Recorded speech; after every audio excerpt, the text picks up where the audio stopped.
Madam Chair, we are on. The meeting of the Committee on Parent and Community Engagement of the Board of School Directors will please come to order. Will the Secretary please call the roll? Director Leonard.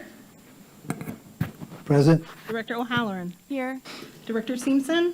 Present. Director Zomber. Present. Chair Carr. Here. We have 5 committee members present. Thank you. The Chair will now ask the Secretary to lead us in the Pledge of Allegiance. The Chair invites any members of the audience who wish to participate to do so and asks that those who do not wish to participate please remain silent during the pledge. I pledge allegiance to the flag of the United States of America and to the republic for which it stands, one nation, under God, indivisible, with liberty and justice for all. Before we begin tonight's meeting, we have a short announcement regarding interpretation services for the Spanish-speaking members of our audience. Buenas tardes y bienvenidos a la Junta Escolar de las Escuelas Públicas de Milwaukee. Si desea escuchar esta reunión en español, por favor llame al 312-626-6799. Nuevamente, 312-626-6799 e introduzca el número de reunión 608-130-5362. Nuevamente, el número de reunión es 608-130-5362. Gracias. This meeting is being conducted in person from the Central Services Building. In order to allow as much public access and participation as possible, this meeting is also being broadcast via live stream on the MPS website and on the MPS YouTube stream, the links to which may be found on the MPS website on the broadcast page. For each of our items of business, we will hold a discussion and public hearing. We have no virtual speakers registered for this meeting. Members of the audience who wish to speak should please fill out a speaker's slip and bring it to our board clerk, Dr. Mann. When you are called upon to speak, please state your name and spell your last name for the record. For the sake of fairness and to give everyone a chance to speak, the chair reserves the right to limit the length of time allowed to any one speaker. Written testimony will be accepted for transmittal to the board. Send this testimony to the Office of Board Governance, P.O. Box 2181, Milwaukee, Wisconsin 53201, 2181, or fax to 414-475-8071, or email it to governance@milwaukee.k12.wi.us. Just as a reminder, Robert's Rule of Order dictates that all comments should be directed to the chair of the committee. Also, any questions or requests, including those from the public, committee members, or the administration, are to be directed towards the chair, who will determine the most efficient way to address them. For the safety of all and to ensure the good order of the meeting, harassment or intimidation tactics of any kind will not be tolerated. Anyone who engages in such harassing or intimidating words or actions will be immediately asked to cease. If such behavior continues, a recess will be called and the offending parties will be removed from the meeting. Anyone ejected from the meeting may continue to listen to the meeting or access the agenda items online. However, the individual will not be allowed to rejoin the meeting.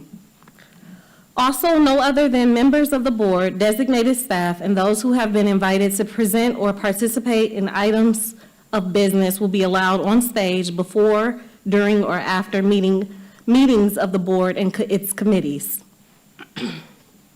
Finally, for our listening audience, if you wish to access this evening's agenda items and attachments online, you may also do so by visiting the meetings, agendas, and minutes pages of the MPS website.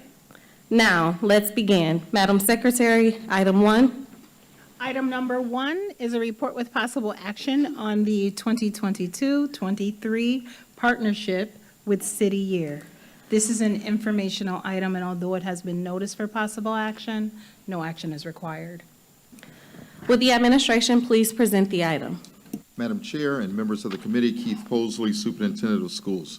This evening's report comes from City Year, a program that works with students to extend tutoring, mentoring, and role model opportunities for students designed to help them stay focused and on track for graduation. This report will be presented by Dr. Stephanie Manning Hartlove, City Year Executive Director, accompanied by Kim Malakari, who's the principal of Mitchell Integrated Arts School, and Mr. Thomas Connor, who is a corp member currently teaching at South Division High School. Our guests today are supported by Dr. Cotton, Dr. Catrice Cotton, Chief School Administration Officer. Following the presentation this evening, we'll be happy to answer any questions that you may have. And at this time, I will now turn you over to Dr. Catrice Cotton. Thank you. Thank you, Dr. Posley. Good evening, Chair Carr and members of the committee. I'm Catrice Cotton, Chief School Administration Officer. City Year Milwaukee works exclusively in Milwaukee Public Schools, serving in 8 of our schools across all grade bands. Our partners in their signature red jackets assist in creating environments where students thrive, feel valued, and can grow into their full potential. The administration is happy to welcome Dr. Stephanie Manning Hartlove, Senior Vice President and Executive Director of City Year Milwaukee, here today to share the impact City Year has made with our students, families, and staff. Dr. Manning? Thank you, Dr. Cotton. Chair Carr and members of the committee, again, I'm Dr. Stephanie Manning Hartlove, and I proudly serve as the Senior Vice President and Executive Director at City Year Milwaukee. I want to begin by thanking MPS for 14 amazing years of partnership and service to young people in this community. I was speaking at an event last week, and one of the folks asked me, how is it working with Milwaukee Public Schools? And I want to tell you today that it is fantastic working with Milwaukee Public Schools. And anybody that says you can't come home again, you can. You can always come home again with people that are united with you in service to young people. So I want to especially give a thank you to Dr. Posley for receiving my various messages that I like to send each week, to Dr. Cotton for just being a willing partner to listen and learn and get better together, and for Dr. Stewart, who I believe is in the back room, who is going to make us all brilliant in our work by keeping us focused on the data. So thank them all for that. I also want to acknowledge, because nobody does this work alone, my amazing leadership team in the audience who stands ready to answer your questions. Adriana Salgado Santiago, who is our Managing Director of Impact, Kayla Steffens, who is our Senior Director of Impact, Yafet Morales, who is our Interim Chief of Staff, and Eher, who leads out on our work with NSI that you will hear a little bit about later. So I want to begin just by sharing with you all like why I serve. I serve because I have a deep desire for young people in this community to live a life of choice, to ensure that they have the tools, the skills, and the dispositions that they need to accomplish anything that they want to. That includes the young people inside of schools, as well as these amazing core members that you'll hear a little bit from later, that really are going to be our next generation of leaders in this community. I do want to say that Dr. Cotton has warned me that I have 12 minutes, and anybody that has ever met me before knows it may or may not happen. And Dr. Carr, I heard you when you said that you will cut somebody off, so I'm ready, and I know that. At City Year Milwaukee, we really have a vision that we want to be a part of, ensuring that every young person in this community graduates from high school on time. We want to make sure that they are graduating with deep self-efficacy beliefs, with all the tools to make a choice if they want to go to college or if they want to have a different career. We also want to be a part of ensuring that these amazing young people that come to serve in this community stay in this community and help Milwaukee to reach its full potential.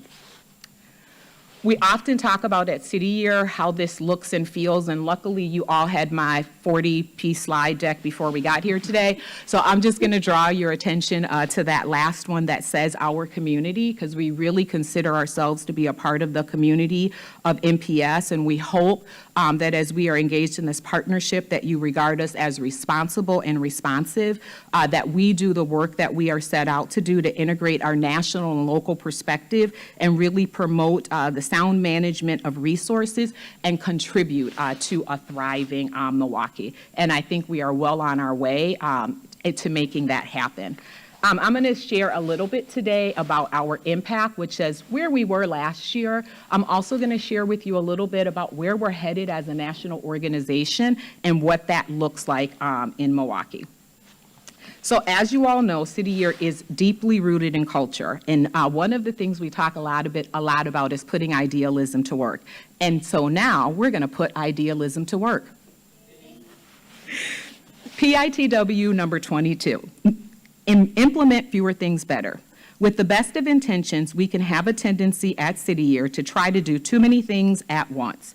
It's always better to do a few things excellently than to do many things merely okay or poorly. When making plans and decisions, always take one last look at the results to see if we are trying to do too much, which is usually the case, and then have the courage to cut.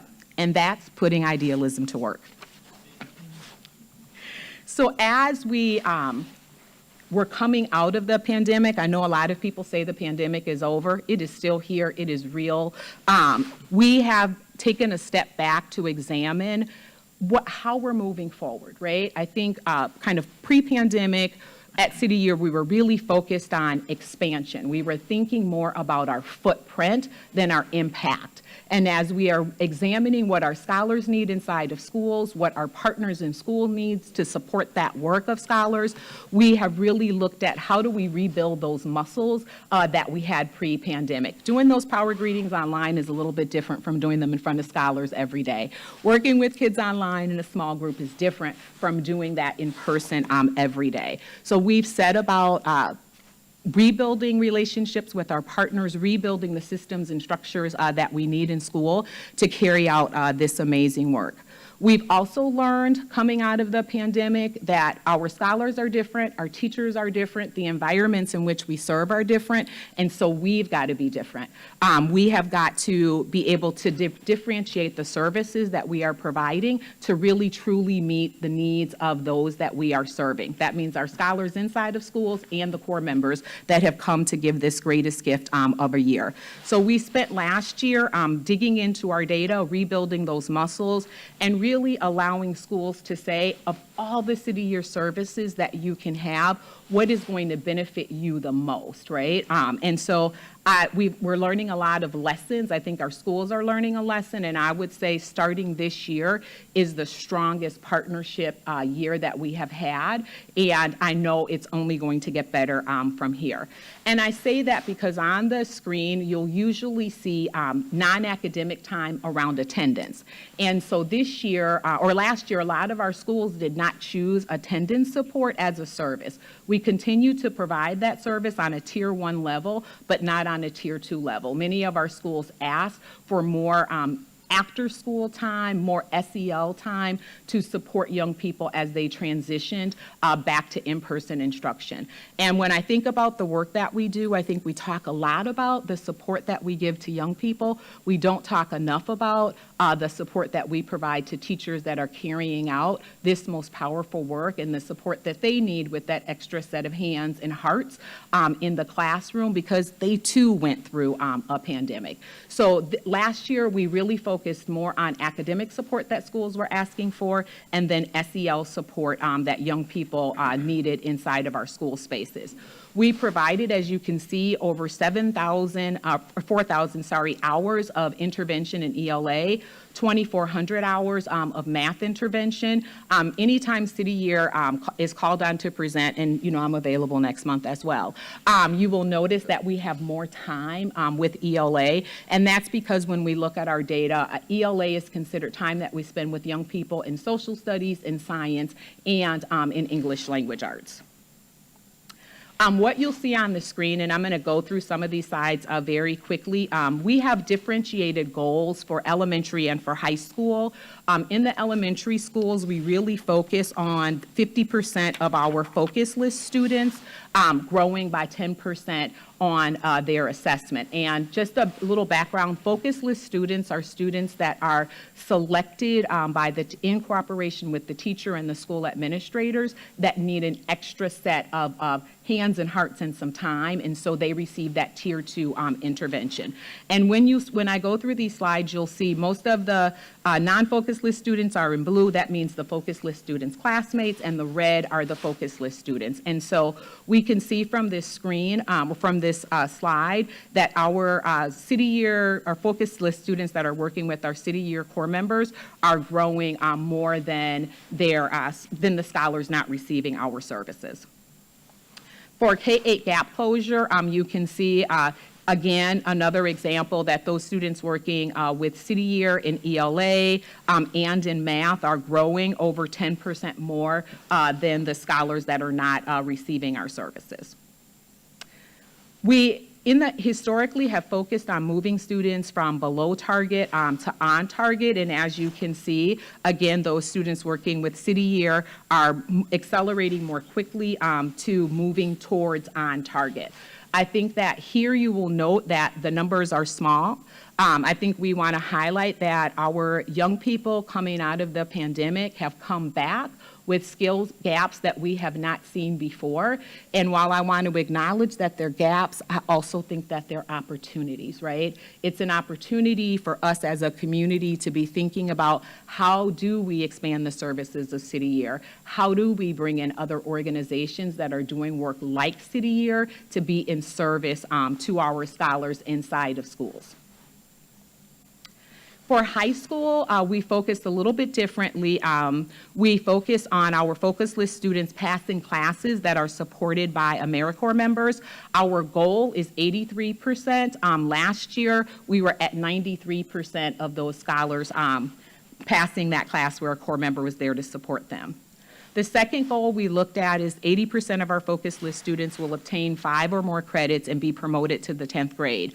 The goal again was 83%. We were at 89%. And Dr. Mel's in the back, and I'm sure she's going to come running out to correct me. I believe the data says that scholars have a 50 or 55% greater probability of graduating from high school on time. Director Halloran is shaking her head, so she knows too, if they are able to be on track sophomore year.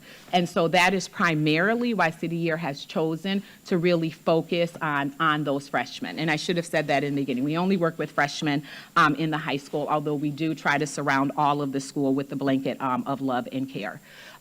Where are we now? Right now, we welcomed 61 AmeriCorps members in July that are serving in 8 schools.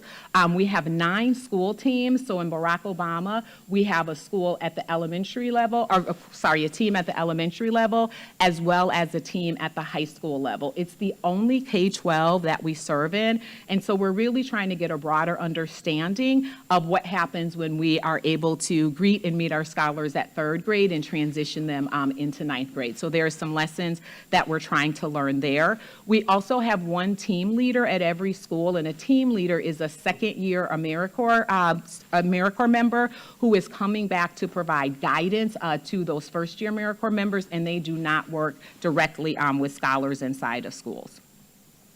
I skipped that on the slide, but one thing that we are noticing trending in our data at City Year is that we have about 35% of our AmeriCorps members after a first year that want to come back and serve a second year. Last year, I believe about 50% of our core were second year returning students, and we are returning AmeriCorps members. We learned a lot of lessons, and so we are really trying to keep that one team leader, one manager, 7 to 9 core members at every single school. You can see on this slide that the educational attainment of our core members is changing. If we look back historically 7 years ago, we were about 70% college grads. Right now, we're about 34% college grads, and most of our serving AmeriCorps members are coming from Milwaukee and coming out of high school. And I think that oftentimes, well, I will say for sites not Milwaukee and City Year, people are challenged by that. I think our site has embraced it and we love it because these are young people that are coming from Milwaukee Public Schools. They understand what the joys are. They also understand what the challenges are, and they truly show up with like energy and a servant leadership heart. I think there's a lot of data that says BIPOC community members will leave Milwaukee, they'll graduate from college, and they won't come back.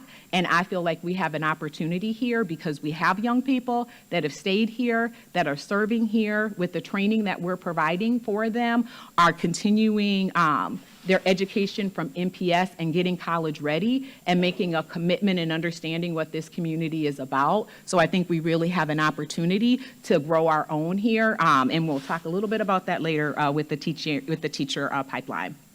Demographics for our core, again, our core members are predominantly BIPOC, and that really hasn't changed much over time here in Milwaukee. As you can see on the screen, these are the 8 schools that we are serving in. We have tried to be strategic, and by we, I mean my interim chief of staff, by listing which district these schools are in. And we did that because we really want to invite you to the spaces where we are serving, if we are in your district, to see it in person and to see it live. Because I know I can get here and I can tell you the story and I can share all this fantastic data with you, but you will learn what City Year is about when you have that opportunity to be inside your schools, to see that in action, and to see how your young people look at our young people and the amazing things that they are doing together. So you have the slide deck, you know where we are. We hope to see you soon.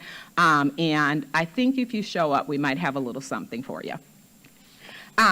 City Year, like every other organization, has undergone a tremendous amount of change coming out of the pandemic. And so for us coming out of the pandemic, as I said before, we are really trying to focus on how do we deepen our impact. We've done a great deal of work. I don't know if many people know that City Year kind of started off as an action tank for national service. Give a year of service and kind of change the world and change yourself. And so City Year core members were not always in schools. They worked in free pantries. They worked at camps. They volunteered, served. They did lots of things. And about 15 years ago, we figured out that our best work was in schools. I think what we know now coming out of the pandemic is that we need to keep providing direct support to students, but in order to really drive systematic change, there are some other pillars of work that we have to begin to focus on. We have to begin to think about our talent pipeline for our alumni. We've got to really think about how can we use school design, which is really what NSI is, the National Network for School Improvement, is all about. How can we dip into those spaces to really create educational opportunity and educational change in the cities that we serve in? You will see 6 pillars that City Year has adopted. AmeriCorps members as student success coaches, the one we're most familiar with, school design and improvement, talk a little bit about that in a second, educational policy, AmeriCorps member leadership development, alumni talent pathways, and the national service policy. Not every site is going to adopt all of the changes that are coming forth. It really is a slow process. You can't do everything all at one time. I think I said that in PITW number 22, and I was so tempted to have y'all go bing again, but I'm going to let it go. So the network for school improvement, these are the schools that we currently are working with. And the network for school improvement is a little bit different because it's really about bringing a staff together, providing time for educators to address a problem of practice with support. The difference is City Year is doing some of that work. City Year Traditional is doing some of that work, but this work happens where we don't deploy a full team, right? I think there's always this mindset that, hey, if we take a whole bunch of young people with a whole bunch of energy and we put them in this spot, like it's going to get better. Well, I'm here to tell y'all that's not true, right? There are conditions that have to be in place. And it's usually around the adults, if we're real honest with ourselves, like for this work to happen. And so NSI is committed to working with the adults in that building, addressing a problem of practice, creating conditions for young people to thrive. And I'm sure E would say, look at the schools that are on that list, come on in and see what is happening in the space. The NSI team works predominantly with grade 8 top schools. And so they're focusing on that middle school, and I think that's a lesson that City Year Milwaukee is trying to learn. When we were in traditional middle schools, we did not have the same level of success, honest and frankly, that we did in K-8s or high schools. And so I think that NSI is helping us to be able to learn those lessons and how we can eventually begin to deploy full teams in those spaces.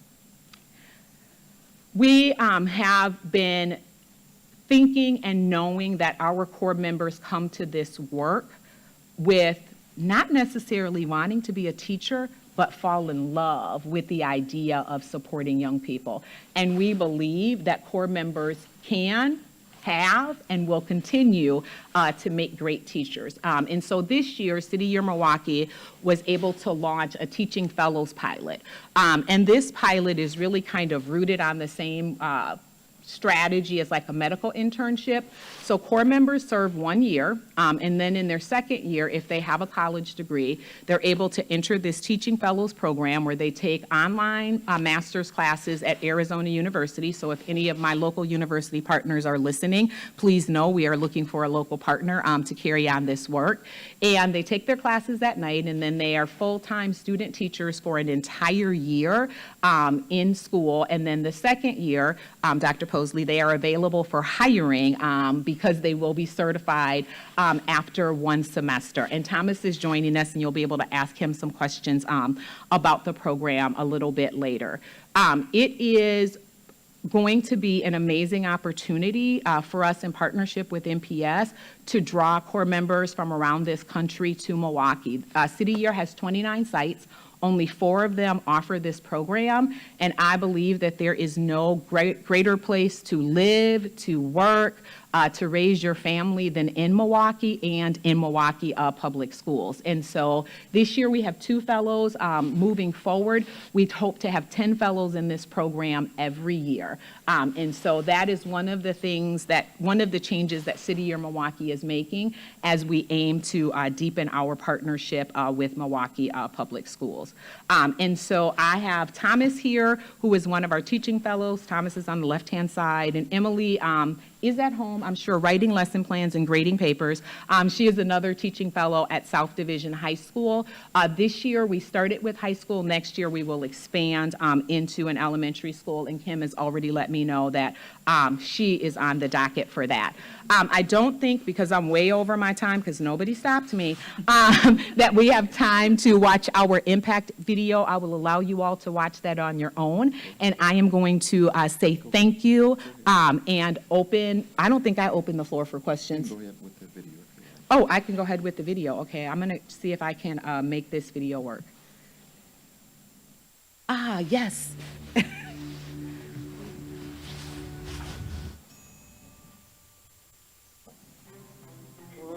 2, 3.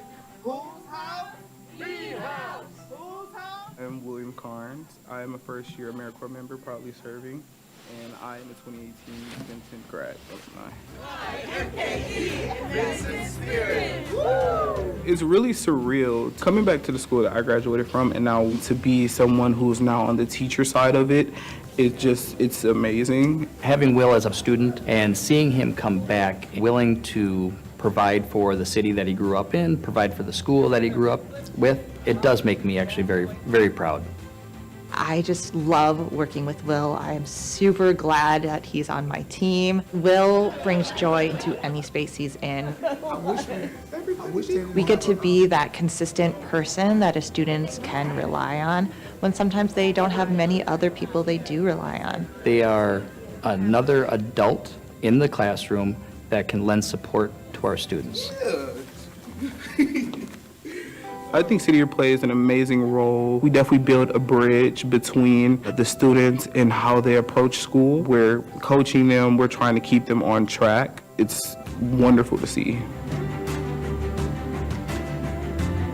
I am Savannah Ragland, and this is my freshman year from Benson High School. City Year as a whole is just like a room full of supportive people. They just encouraging or just there to help. Like, it's just like a hand that you can lean on or like a shoulder you can lean on. They just people that you can openly talk to, regardless if it's coming from schoolwork or from problems at home or just things in general.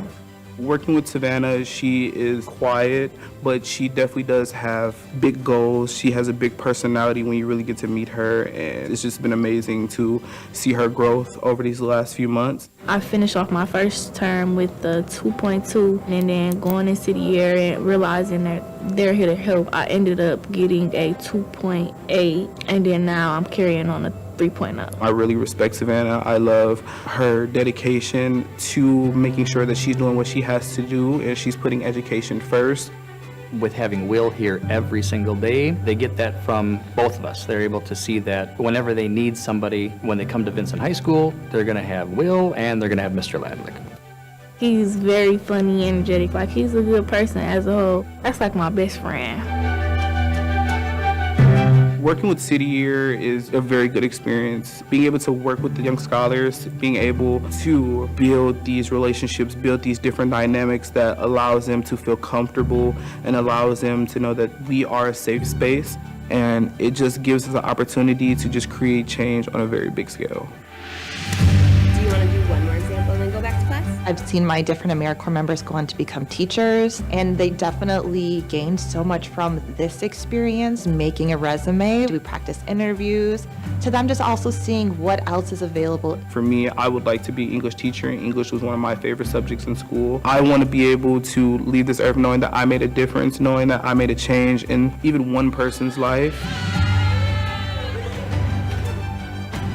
When you invest in City Year, you invest in the future of Milwaukee, because you're investing in the students and you're also investing in AmeriCorps members who will become leaders in the city. City Year is definitely a beloved community. They make you feel like you belong. They make you feel wanted. They make you feel accepted. And they bring so much good things to a lot of people.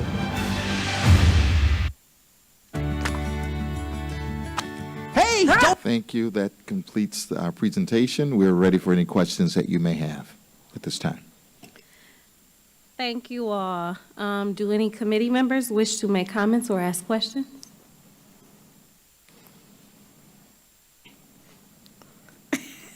Director Leonard? Thank you.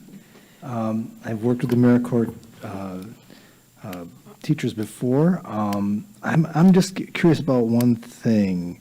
I'm looking at the fellowship program, but when I was there after the third year, do you have a number or percentage of how many ACMs are retained in the MPS system, out of curiosity? Director Leonard, Chair Carr, and members of the committee, Dr. Stephanie Manny Hartlaub, proud Executive Director at City Year Milwaukee. We, are you asking how many stay in the city, how many stay in Milwaukee Public Schools? Stay in Milwaukee Public Schools. Oh, right now it's probably about 20% because the core members are coming back into various roles with MPS. We have been working. Now, how can I forget Michael's last name?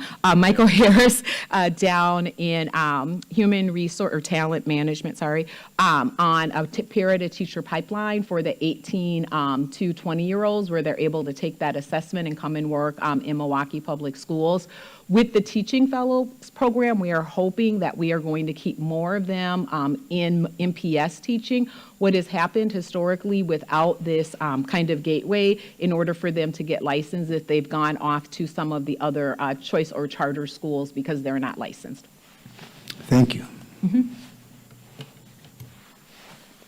Director Stevenson? Thank you.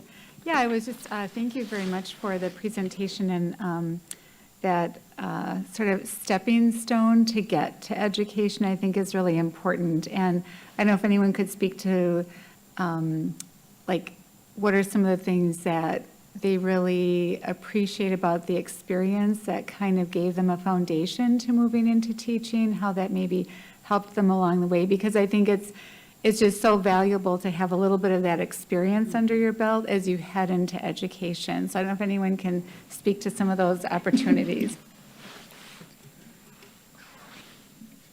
Director Simpson, is this on? Yeah. Director Simpson, Chair Carr, and members of the committee. I'm Thomas Connor, proud teaching fellow at South Division this year. I definitely agree with you. I think last year, if I didn't have that experience, I would not have done this role right now. But having that year, let me add some context to it. I've known friends from college who went into Teach for America or ACE, Alliance for Catholic Education, right off the bat, and their first years were miserable, very hard, very stressful. I think getting the experience where I was able to work one-on-one with students, actually get to connect with them on a human level and work with them one-on-one, tutoring, mentoring, that gave me a lot of confidence in building those relationships. So it means when I want to teach now, that part of that job is a lot easier. And I found this year just building those connections has been extremely easy and rewarding, and I can focus on content alone, pretty much. Yeah, thank you. Thank you for sharing that, and I'm just grateful that you're proceeding, and hope you stay in MPS, because we need everybody we can get. And just also want to thank you for bringing up the word heart so much, because education has to start with that, and if it doesn't, then you're in the wrong place. So thank you. Thank you. Any other members of the committee? Director Zomber? Thank you, Director Carr.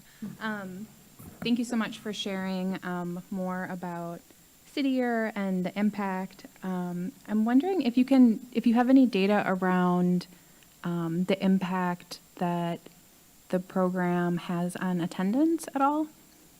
I don't know if that's something that's been captured. Director Zimbar, Chair Carr, members of the boards, Dr. Stephanie Manny Hartlab, proud Executive Director of City Year Milwaukee.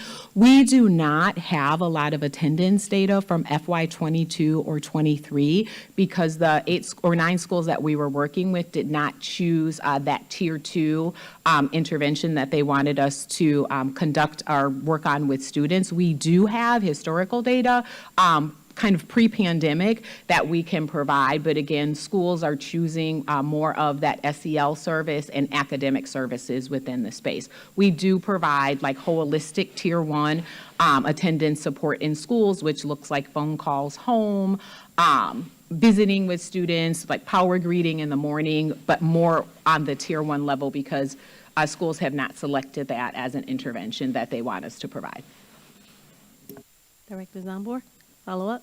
Yeah, one more question. Can you kind of walk, so you mentioned that someone on the video, she might be grading lessons or doing grading papers or doing lesson plans. Can you kind of walk through what the day for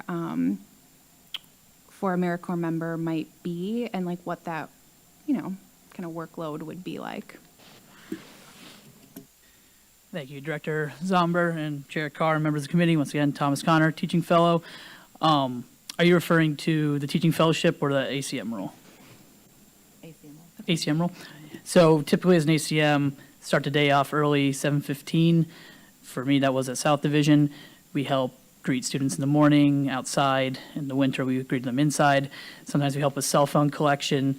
And then throughout the day, it's kind of just going to different classes and helping out with the lesson plan for that day. So typical day would be walking around the class, helping out. And if an assignment is a little trickier or you know students are having a hard time understanding, that's when you can pull out your focus list, pull them to another room, work with them in a group of like 3 or 4, work with them like that.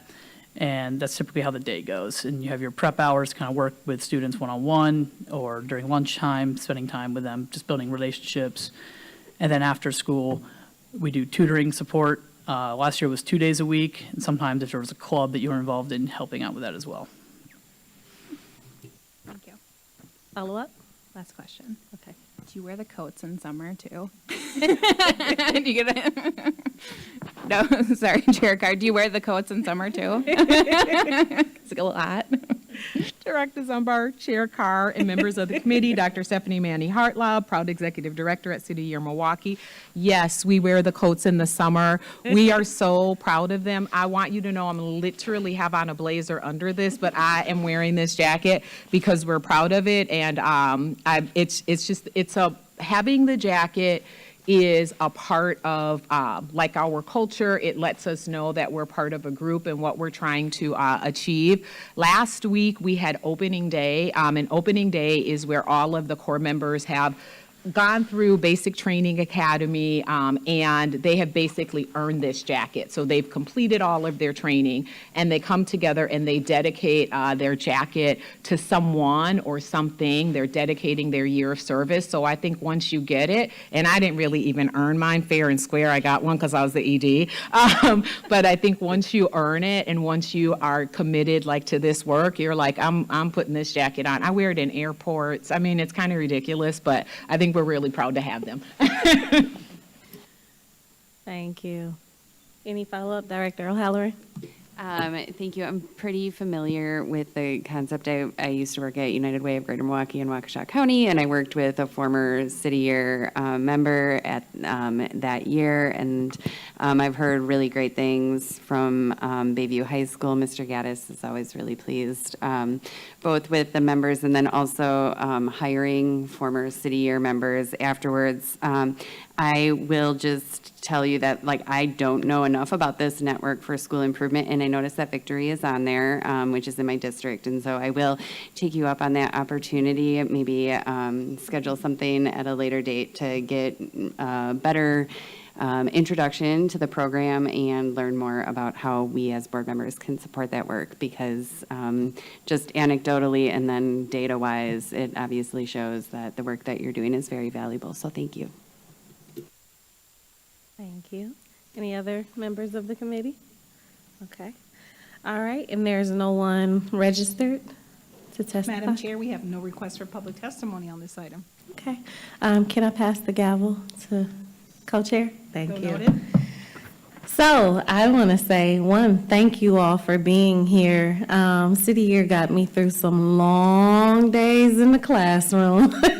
So I understand the value, the worth that you all bring to the table, and I love the opportunity to partner and collaborate with teachers. I have questions specifically as it pertains to your teacher pathway program.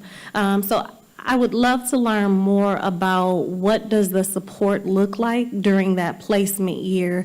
If you could talk more about that partnership with Milwaukee Public Schools and how you support the teachers beyond that year, I would love to hear more about that. Sure. Director Carr, members of the committee, Dr. Stephanie Manny Hartlaub, proud Executive Director at City Year Milwaukee. Because the Teaching Fellows program is a national program for City Year, a lot of that support, there are biweekly meetings that the fellows are participating in, training, some led by our site, some led by the other site. We do go through a process with the schools where the teaching fellows are placed to make sure we have selected a teacher that can be a guide and a mentor to them in the process. Laura Perez leads out on this program. Right now, she's out on maternity leave, and we miss her greatly. Can't wait till November 23rd. And so she, in her role, provides ongoing coaching and mentoring with the teaching fellows inside of the school building.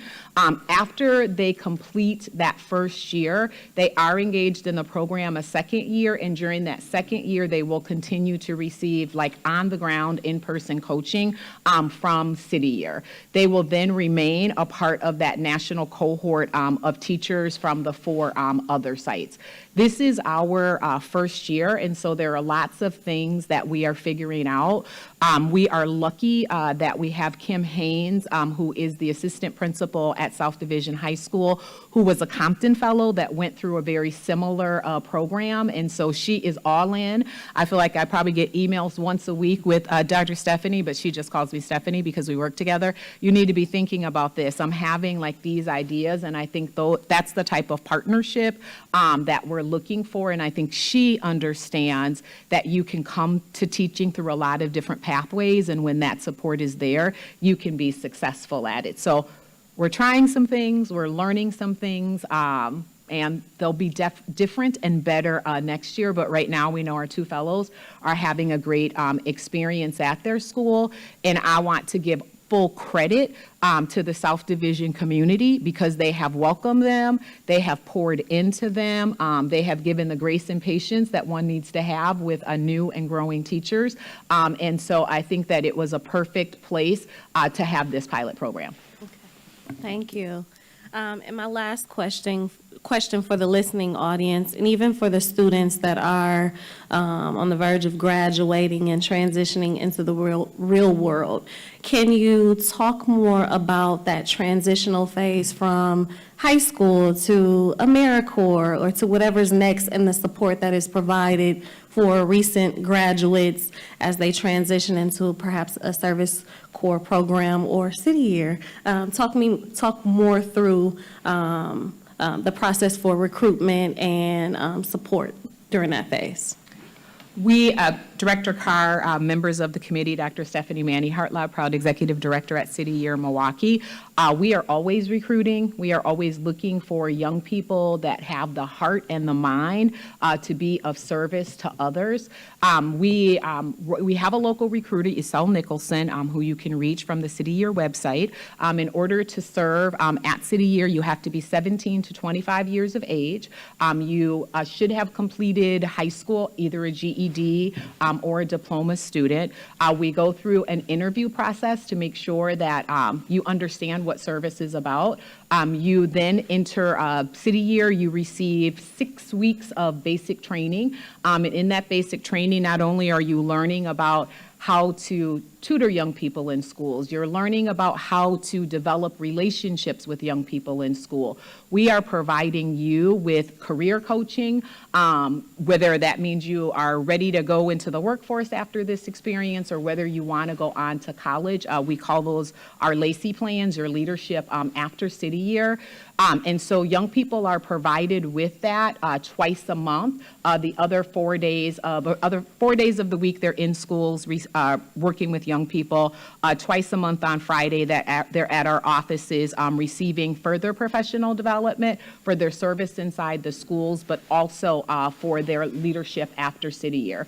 We bring in a number of partners that provide training for them. We have what we call LACY Saddle Days, where young people go out and spend a day shadowing somebody in a career that they might be interested in. We have blossoming partnerships with a lot of our City Year partners. One of those is Bank of America, who has a Be More program, and Bank of America, I apologize if I got, or BMO, I apologize if I got that wrong. And it really is a program where they're trying to grow their own diverse talent pool. And so they hire young people, they pay them $40,000 to start, which I think is a pretty decent salary, and they will become tellers and grow like in that organization. So we're expanding those partnerships to ensure that as our young people transition out of City Year, when they've given this greatest gift, that their pathway forward is clear to them. We do provide counseling services. Every Corps member receives a stipend, a living stipend every 2 weeks. They also receive full health care. So moms and dads, you've got a kid at your house, they're not sure what is next for them. I think City Year may be a great place for them and a great opportunity for them to be of service to others. I have learned in my life that you become the best version of yourself when you are in service to others. And so I think it helps you figure out like what that pathway is. Thank you. And lastly, for those that are interested in going through City Year and also interested in pursuing the teacher pathway program, are there any supports or services to support with tuition reimbursement or scholarships or grants? Chair Carr, members of the committee, Dr. Stephanie Manny Hartlaub, proud executive director at City Year Milwaukee, how can I forget one of the most important benefits outside of serving at City Year? Each of our core members, for every year that they serve, receive a Siegel Award in the amount of $7,312. I'm looking at my team, they're nodding, so it must be about right.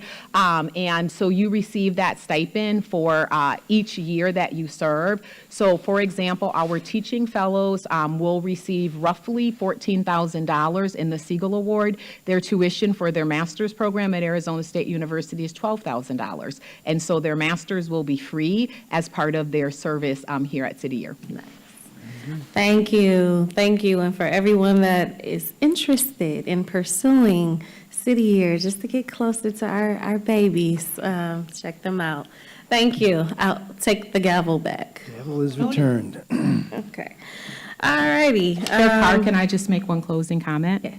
I would just like to remind everybody in this room the greatness of Milwaukee Public Schools.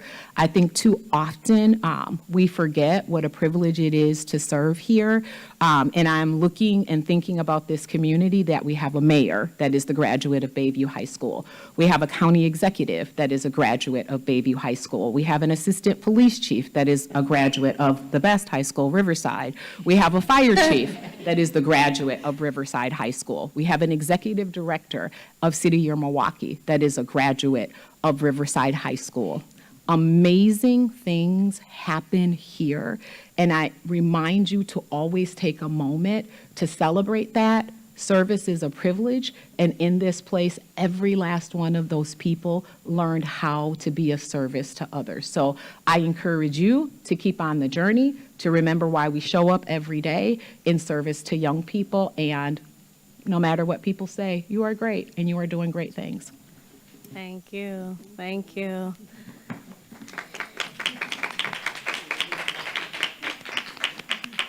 And we will leave our sizes in the back for our jackets. Thank you.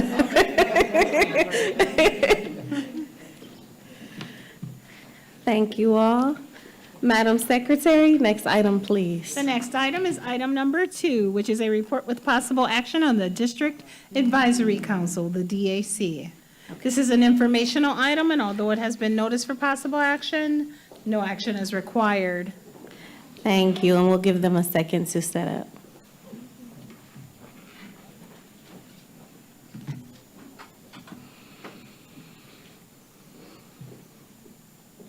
All righty. Madam Chair and members of the committee, this evening we bring to you a report on our District Advisory Council, commonly known as the DAC, and is guided by the Department of Business and Community Partnerships. From this office, I have with me Christy Stone, Director, as well as who will be presenting with her is Jenny Hauschulte, who will be presenting with her this evening. After the two of them has completed their presentation, we'll be more than happy to entertain any questions that you may have. Ms. Stone? Good evening, Chair Carr and members of the committee. Again, my name is Christy Stone, Director of Strategic Partnerships and Customer Service here at MPS. And again, I have Jenny Hauschulte, proud parent coordinator of Maryland Avenue School and executive committee member of the District Advisory Council. As the district focuses on the 5 priorities of success, family engagement is a critical component across all 5 priorities. In particular, there's alignment between the strengthening communication and collaboration priority and improving district and school culture. Our work to empower families across the district is extremely important, and we want to make sure that families not only have the tools and knowledge needed to be an active participants in their child's education, but that they also have the opportunity to build peer networks and a relationship with their school community. One way that we help to achieve this is through the District Advisory Council.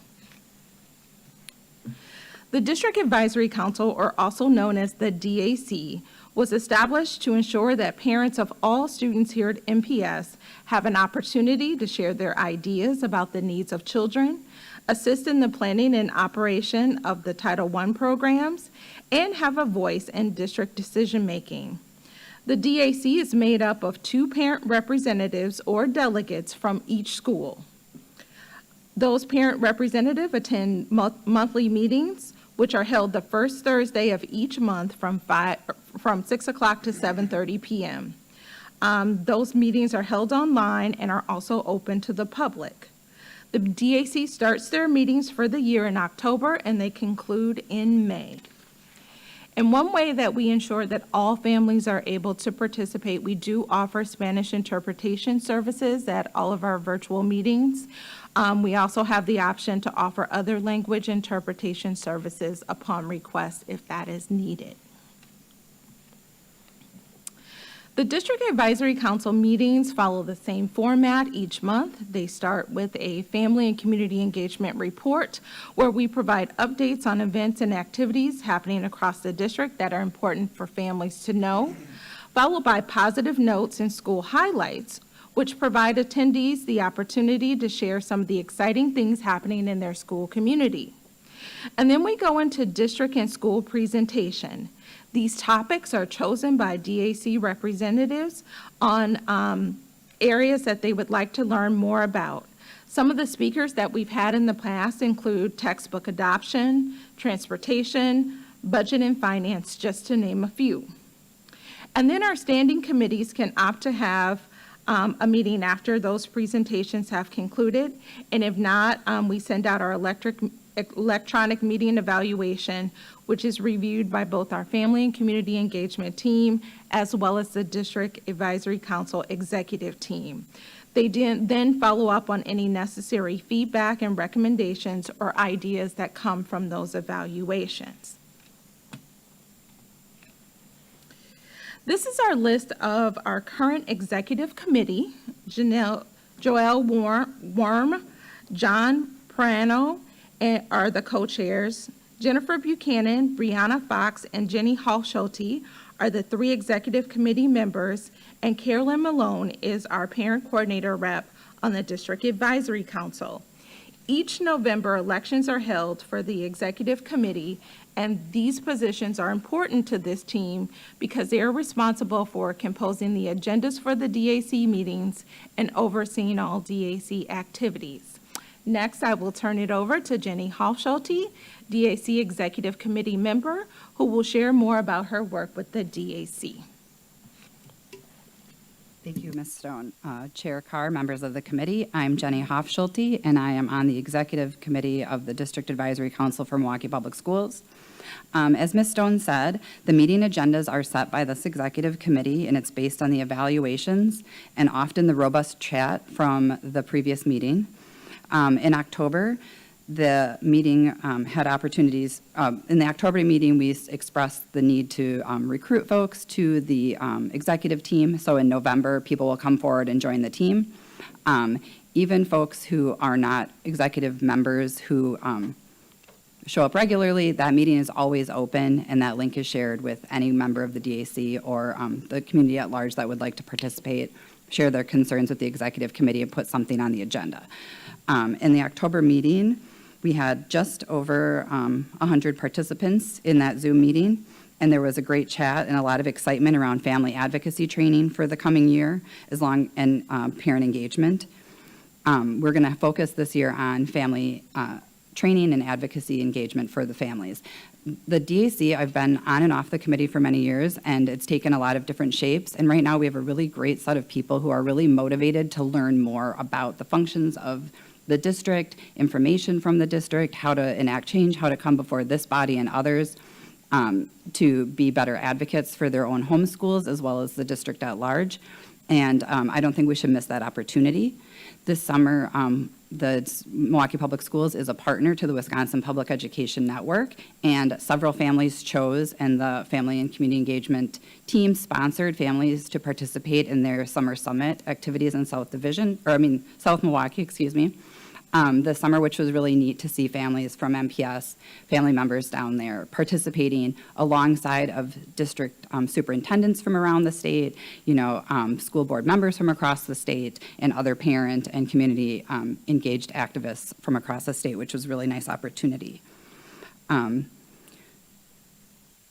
The District Advisory Council is going to do some more family action and training this last month. A lot of people were sharing in the chat during those positive notes about exciting things that were happening at their school around family training and engagement. And so the executive team saved that chat, and we're ready to take action, meet with people, talk about what's happening at their school that's working, things that are happening at their school that maybe it's not working, and how we can get them the tools either that the district already has or things that we might be missing and opportunities to engage our families.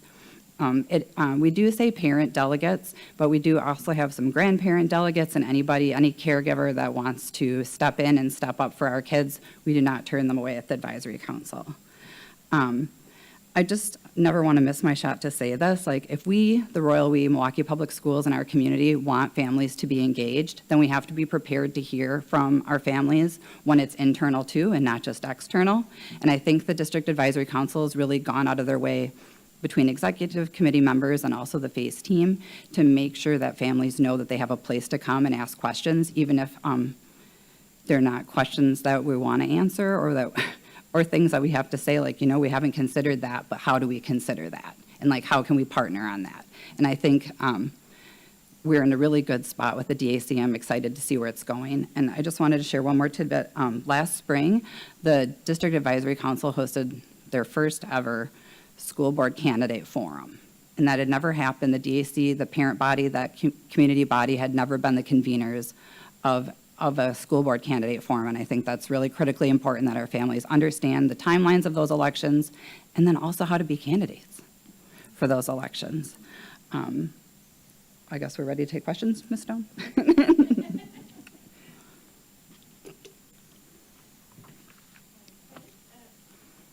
Thank you. Thank you for your presentation. Any members of the committee wish to make comments or ask questions? Always, Director always, Simpson. always with this group, always. So anyway, Leonard. that's okay. In my term since I got elected, I have seen the energy and potential capacity of this committee, and it's just grown. And Jenny, you mirror exactly what I see happening. It's becoming a parent empowerment type of relationship. It's great to see. Keep up the great work. The difference in our schools, even though at times some of those questions will be hard to answer, will be necessary for us to grow and overcome some of the challenges that this district faces. So thank you very much. You're doing a great job. Thank you. Director Simpson. Yeah, just more thank yous. One is a parent coordinator at your school.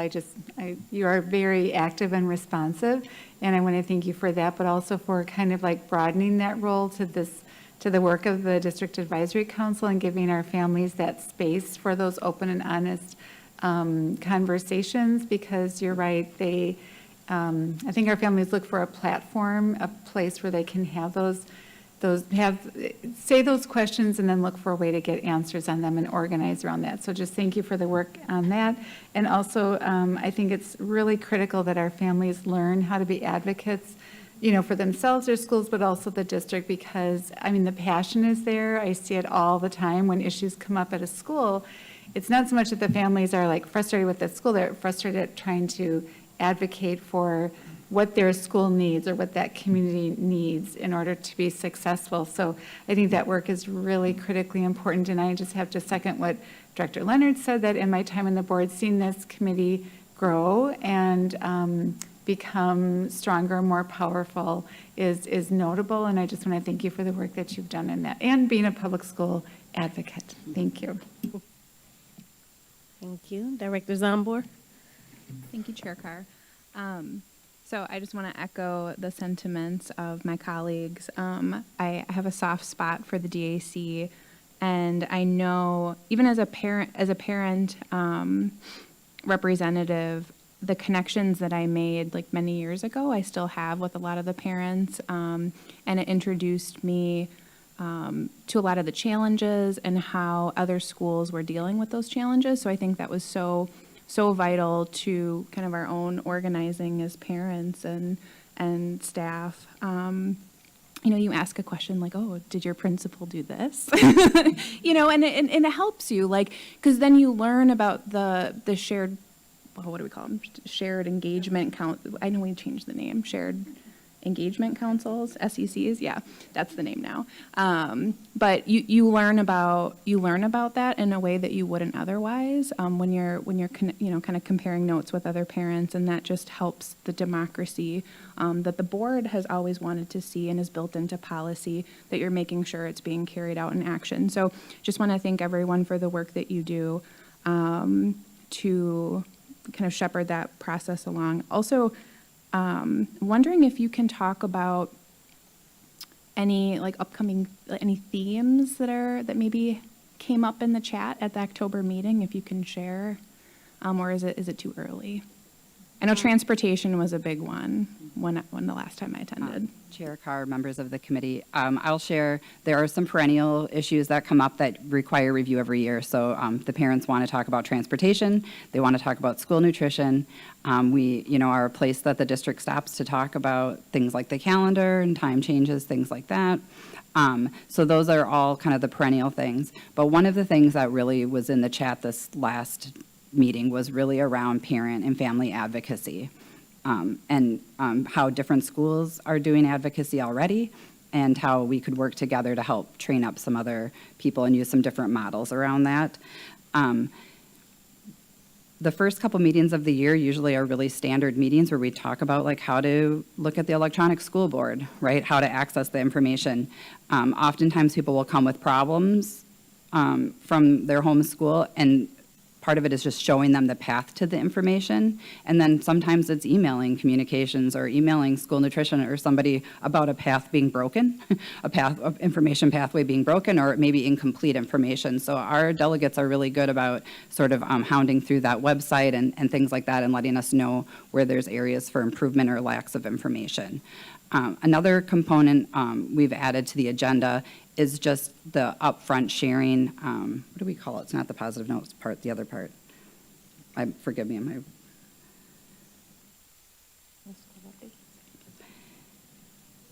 it's like the engagement report, but it's sort of like we go through the Thursday update type information and distill it down to what's relevant to families, and allowing them to have information to know that South Division is hosting this amazing Afro-Latino activity, right? And so it's not always in the positive notes. Often we hear about things after the fact that they happen, and we're like, oh, that was really neat, I wish we could have attended. We try to front load our families at the DAC about the things that are already happening around the district, and then they can ask more thoughtful and intuitive questions about the gaps. Did that answer your question? Okay, thank you. Director Zandberg, follow-up? Director O'Halloran? Thank you. I just wanted to ask if, and you don't need to respond right now, but if you need help with recruitment for any of the schools in our districts. I know you said there were 100 attendees in the October meeting. If there are schools that are lacking representation, I know the parent coordinators are doing a great job of stepping in, but if you need help with recruitment, I can reach out to principals or parents that I know in the district to see if we can get you some interested folks, because it's very important work. So please let us know if we can support you in that way. Thanks. Thank you. Yep. Any other members of the committee? Do we have anyone who's sent? Okay, no. All righty. Madam Secretary, next item, please. Madam Chair, that was the last item on this meeting's agenda. There being no further business before the committee, this meeting is adjourned. Thank you all and have a great evening.